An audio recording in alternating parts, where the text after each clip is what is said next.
Budi Aris Setiadi kembali terpilih menjadi Ketua Umum Projo untuk periode 2025-2030 dalam Kongres ketiga Projo yang digelar di Jakarta Minggu 2 November 2025. Kongres ketiga Projo menghasilkan 5 resolusi organisasi. Pertama, Projo mendukung dan memperkuat pemerintahan Presiden dan Wakil Presiden Prabowo Subianto dan Gibran Rakabuming Raka. Kedua, Projo mendukung dan memperkuat agenda politik Presiden Prabowo dan menyukseskan Presiden Prabowo pada 2029. Ketiga, Projo akan melakukan transformasi organisasi dalam menjawab tantangan dan perubahan situasi nasional. Keempat, Projo mendorong politik persatuan nasional. Kelima, Projo membantu pemerintah dalam mewujudkan Indonesia Emas 2045. Projo juga akan mengubah logo organisasi dari logo sekarang bergambar siluet wajah mantan Presiden Jokowi. Sepakat teman-teman? Sepakat? Sepakat ya? Jadi Projo itu lahir karena ada keperluan buat bangsa ini, perlunya pemimpin rakyat.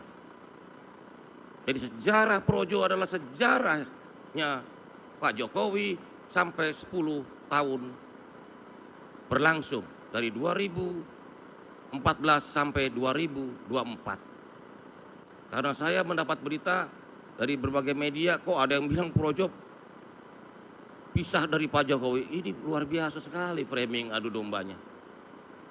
Tadi pagi saya masih komunikasi dengan Pak Jokowi kok.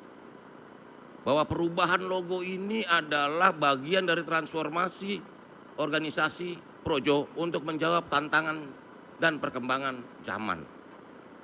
Nanti logonya sendiri akan kita sayembarakan sehingga partisipasi publik bisa muncul nanti logo Projo yang baru. Karena itu saya berharap mudah-mudahan perjalanan panjang kita ini harus kita lalui dengan berbagai dinamika yang ada.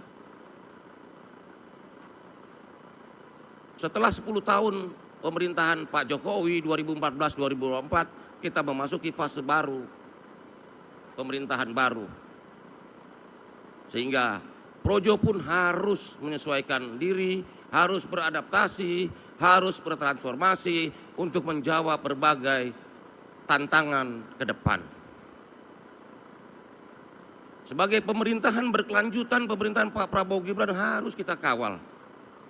Karena ini pemerintahan kelanjutan. Pada Pilpres 2024 adalah keberlanjutan yang menang. Rakyat ingin keberlanjutan dalam pembangunan. Nah, karena itulah kita sesuai dengan tadi rekomendasi sidang pleno Projo 3 sudah dijelaskan bahwa kita mendukung dan memperkuat pemerintahan Pak Prabowo Gibran.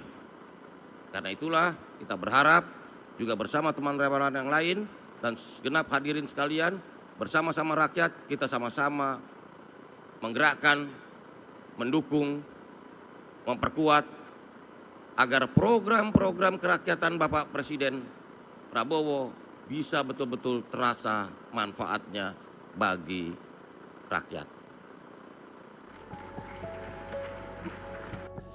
Awalnya kongres ini direncanakan akan dibuka oleh Jokowi dan ditutup oleh Presiden Prabowo Subianto. Ketua Umum Relawan Pro Jokowi Budi Aris Setiadi ingin mengubah logo Projo. Hal itu dia sampaikan usai menyatakan ingin bergabung dengan Partai Gerindra. Budi mengatakan logo Projo akan diubah sebab dia tak mau Projo dikesankan mengkultuskan individu tertentu. Mantan Menteri Koperasi itu mengatakan Projo perlu ditransformasi. Namun dia menegaskan Projo tak akan menjadi partai.